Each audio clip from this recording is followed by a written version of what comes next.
Good morning and welcome to my blog, Wisdom for Today. And here in Enfield, Connecticut, we have a lovely shower of snow falling down behind me. I wish I could show it to you, but I don't think the camera would catch the beauty of it. And it reminds us that the season is turning to a different season. I want to talk to you a little bit today about the first lesson of Advent, which is hope. It's also the prophet's candle. I think of it as the season of what Richard Niebuhr, a great theologian, would call the already but not yet. Already we know Jesus Christ as Lord and Savior, but we're not fully sanctified yet. Already we have a purpose in ministry, but we don't feel the full empowerment of that until we're with the Lord. Already we've had a taste of heaven and worship, but we've never sat with the throngs of angels and the redeemed yet. The already but not yet is a season of waiting. It's a season of saying, Lord, I believe, help thou my unbelief.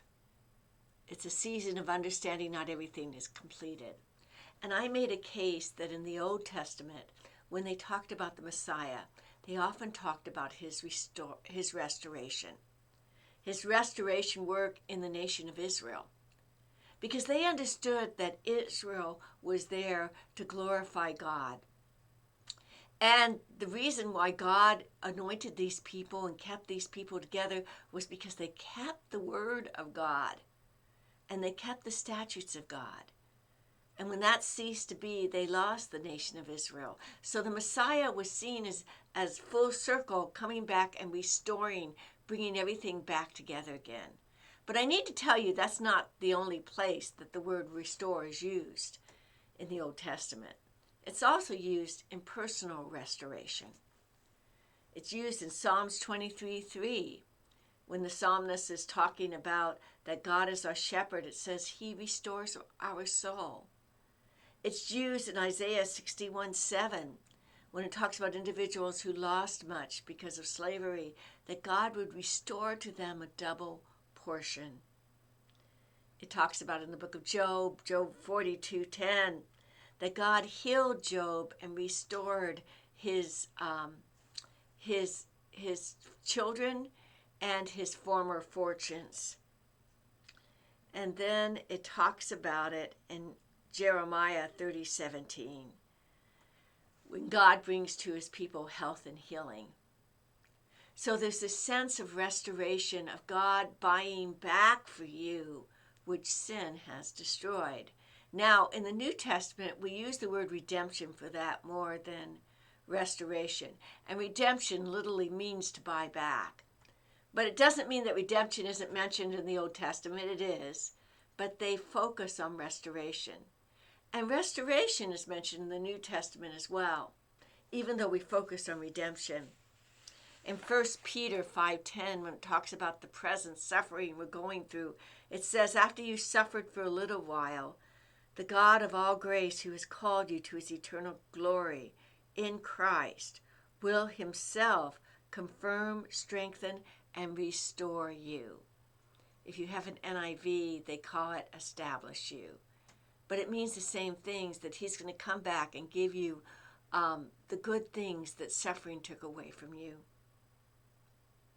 And in the book of Acts, chapter 3, verses 19 through 21, when Peter is preaching to some Jewish people, and he knows how important the word restoration is, he says, repent, therefore. That means to change your mind or change your way and turn back, that your sins may be blotted out, that times of refreshing may come. I love that phrase. Times of refreshing. That times of refreshing may come from the presence of the Lord, that he may send the Christ appointed for you, Jesus, whom heaven must receive until the time that all things are restored. Now there's that word again. All things are restored. And maybe this was the point I was trying to make Sunday. Sin has ravaged our world. It's ravaged our lives. But going to heaven doesn't mean we forget about everything here on this earth. Because in the scriptures, there is a promise of a new heaven and a new earth. But God's going to restore the former things. I think of that passage in Jeremiah 29:11. It says, I know the plans I have for you, says the Lord. Plans to help you, not to hurt you. Plans to give you a hope and a future. And then indeed, one of the last scriptures in Revelations is when Jesus turns out and John says about Jesus as he's looking out on the crowds, he who is seated on the throne has said, behold, I make all things new. Jesus comes in our life to restore. And if sin has twisted and hurt and injured some things in your life, I grieve with you. But I want to rejoice with you that Christ can restore all things. I look forward to seeing you this Sunday in church, those of you who are in Enfield. And for those of you who are not, please find a Bible-believing church where you can worship God. God's blessings and have a great day.